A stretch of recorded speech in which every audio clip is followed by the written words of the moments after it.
Okay, so you know when a big-time investor like Stanley Druckenmiller makes a major move with their portfolio, Yeah. it kind of makes everyone else sit up and take notice, right? Yeah, you gotta pay attention. Especially with a track record like Druckenmiller's. Exactly. We're talking about like 30% annual returns Oh, over 3 decades. that's incredible. That's not luck. Right? That's serious skill. That's remarkable. So recently, he did something pretty big, Oh? and it has everyone buzzing. Oh, really? Yeah. I'm curious. It's What do you do? It involves Microsoft and MercadoLibre. Oh, interesting. So he completely sold off all of his Microsoft stock Wow. and pumped a ton of money into MercadoLibre. Okay. So that was a major shift. Yeah. And Microsoft was his biggest investment Oh, wow. just last year. So a complete 180. Yeah. So what's the thinking there? That's what we're going to try to figure out today. Love it. Right. Like, why would someone like Druckenmiller Right. step away from a giant like Microsoft? It doesn't make sense on the surface. Right. Wow. I mean, Microsoft is the biggest. Huge company. They are the dominant force in enterprise software Yeah, and cloud computing. for sure. And on the other hand, you have MercadoLibre, which is like the top dog in Latin America. Oh, and the e-commerce platform. Yeah, for e-commerce and retail advertising. Okay. So we really want to unpack his thinking here. Yeah, let's get into it. Let's figure out what's going on. So Yeah. first, let's talk about Microsoft. Okay. Because Big company. it's not like there's some struggling startup. No, not at all. Like they are a global powerhouse, They're dominant the biggest enterprise software vendor in the world. Yeah. worldwide. Yeah. And number 2 in public cloud services. When you look at revenue, Yeah. when we talk revenue, Yeah. Yeah. Very, very powerful position to be in. and they're not just sitting around either. Right. They're not complacent. They're investing heavily in AI. Yeah. Which makes sense. Everyone is. It's the future. Yeah. And they're going all in. How much are they investing? Well, they're projecting to spend like $80 billion Wow. on data center infrastructure this year alone. That's a lot of servers. It is. And that's not all. Well, there's more. They're also pouring $13 billion into OpenAI. The folks behind ChatGPT. Yeah, the ChatGPT people. That's a bold move. Right. Yeah. So clearly they believe in AI. They're putting their money where their mouth is. They are. So how's that been working out for them? Well, it seems like it's paying off so far. Yeah. At least on the surface. Okay. You know, their partnership with OpenAI Mhm. has made Microsoft Azure the go-to cloud platform Oh, I see. for generative AI. Makes sense. So companies wanting to use those services are Right. flocking to Azure. Yeah. So Microsoft is positioned really well there. Makes sense. And the adoption rates for their AI products are crazy high. Oh, really? Over 85% of Fortune 500 companies Wow. are using at least one Microsoft AI product. Okay, so they're everywhere. Yeah. Interesting. And their Microsoft 365 Copilot Yeah. has adoption rates around 70%. That's impressive. So that's like their AI assistant. Right, built into the Office suite. Built right into all the Office apps. Okay. So people seem to like it. So it sounds like things are going well for Microsoft on the AI front. It does, but here's the thing. Okay. If everything seems so rosy, Yeah. why did Druckenmiller sell all his Microsoft stock? Yeah, that's the big question, isn't it? It is a head scratcher. Like, what's he seeing that we're not? Right. Is there something under the surface? Yeah, well, the source material points to a few potential concerns. Okay, I'm all ears. One of the biggies Yeah. is whether Microsoft can actually make money from all this AI stuff. So it's about profitability, Exactly. not just adoption. Right, because they're spending a ton. Yeah, they are. But will those investments translate into profits? Right. And sustainable profits, too. Yeah, because some investors are getting worried about whether Microsoft can actually turn all this AI spending Yeah. into cold, hard cash. That makes sense. Especially since their revenue growth is slowing down. Oh. Yeah, Gil Luria at D.A. Davidson, Okay. he pointed this out. What did he say? He said that you have this increasing capital expenditure, Right. but decelerating revenue, Okay. and that leads to a lower return on investment. So they're spending more, Right. but making less. Not making less, Okay. but the rate of growth That's is good. slowing. Okay, so the returns are diminishing. Yeah, exactly. And it's not just about Microsoft's own spending either. It's the whole AI landscape Oh, that's getting super competitive. makes sense. A lot of companies jumping on that bandwagon. Yeah, and some of these newcomers Right. are shaking things up.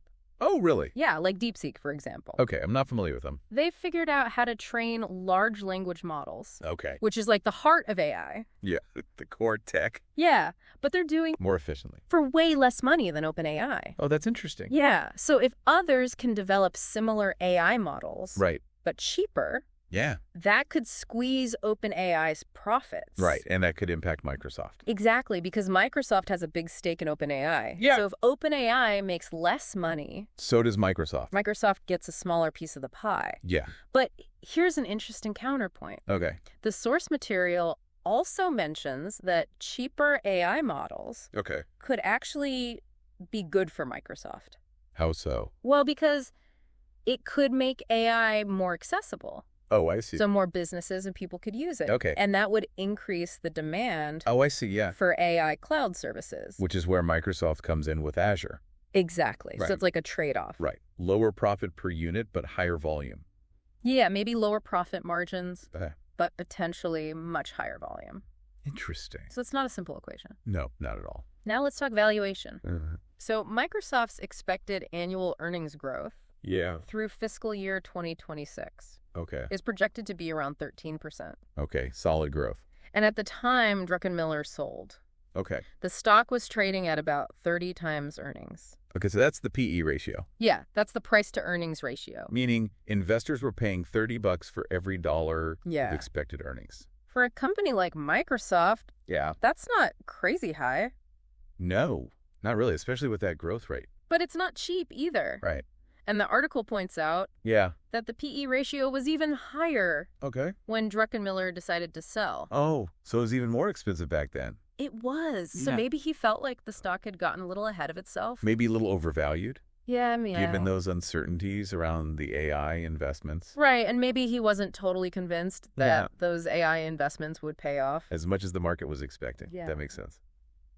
So let's move on to MercadoLibre now. Okay. The other side of the trade. Yeah, so Druckenmiller dumped Microsoft and loaded up on MercadoLibre. Yeah. And what's interesting is Yeah. MercadoLibre is dominant in a totally different market. Okay. They're like the Amazon of Latin America. Oh, wow. Okay. Yeah, they run the biggest online marketplace down there. Okay. And last year they had like 28% Wow. of all regional retail e-commerce sales. That's a huge chunk. It is. And eMarketer thinks that There's by that. 2026, their Yeah. market share will hit 30%. Wow. So they're just going to keep growing. Yeah, they're in a great position. And this is in a region where e-commerce is still expanding rapidly.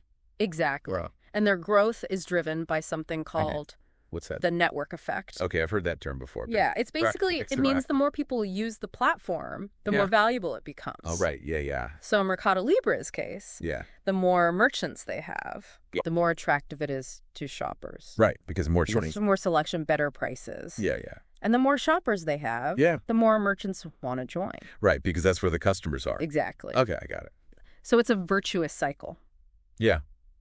That's a good way to put it. More merchants attract more shoppers. Right. More shoppers attract more merchants. Makes them the clear leader. And that just keeps building. Like a snowball effect. Yeah. It's It just keeps getting bigger and bigger. And they're not just an online marketplace either. Oh, really? They've built this whole ecosystem Okay. around their core business. What else do they do?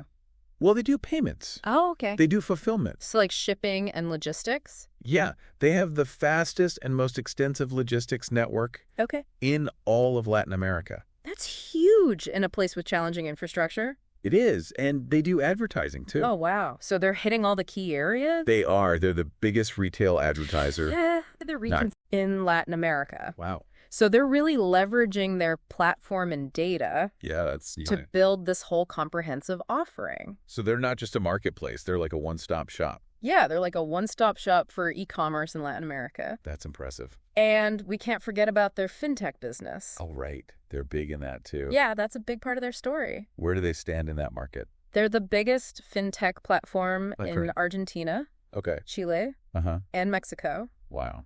and second biggest in Brazil. Which is a massive market. Huge market. So they're a major player in fintech as well. They are, and it supports their e-commerce business. Right.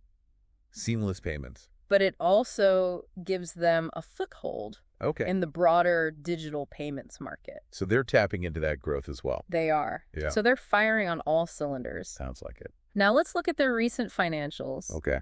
Their fourth quarter numbers were amazing. Oh, really? How so? Their revenue jumped 37% Wow. to $6.1 billion. Okay, that's serious growth. And their commerce segment. Or their core business. Yeah, that grew 44%. Wow, even faster. Yeah, and Fintech grew 28%. So both segments doing really well. Yeah. What about profitability? Their GAAP net income Okay. more than tripled. Wow, that's incredible. Yeah, so they're making a lot more money. Yeah, they are.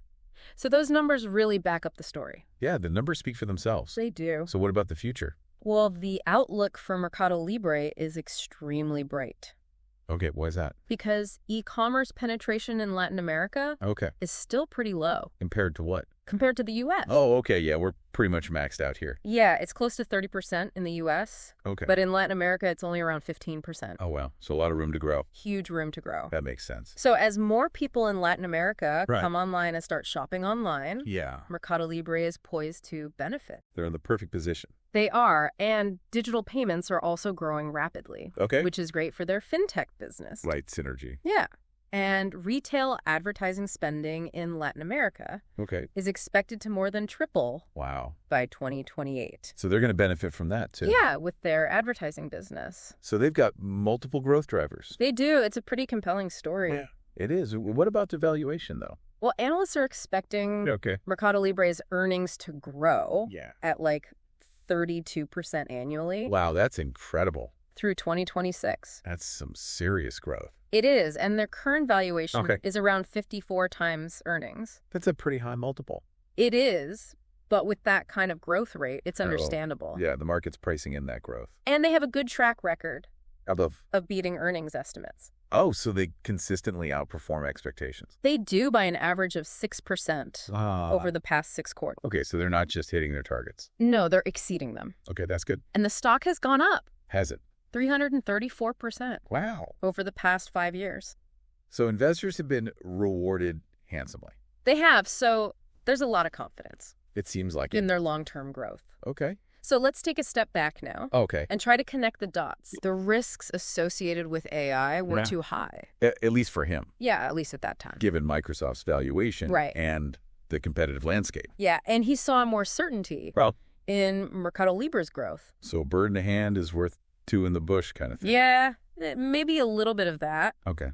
And the difference in expected earnings growth Yeah. is pretty stark. What are we talking about here? 13% for Microsoft Right. versus 32% for MercadoLibre. That's a huge difference. It is, and that probably played a big role It had to. in his decision. Yeah.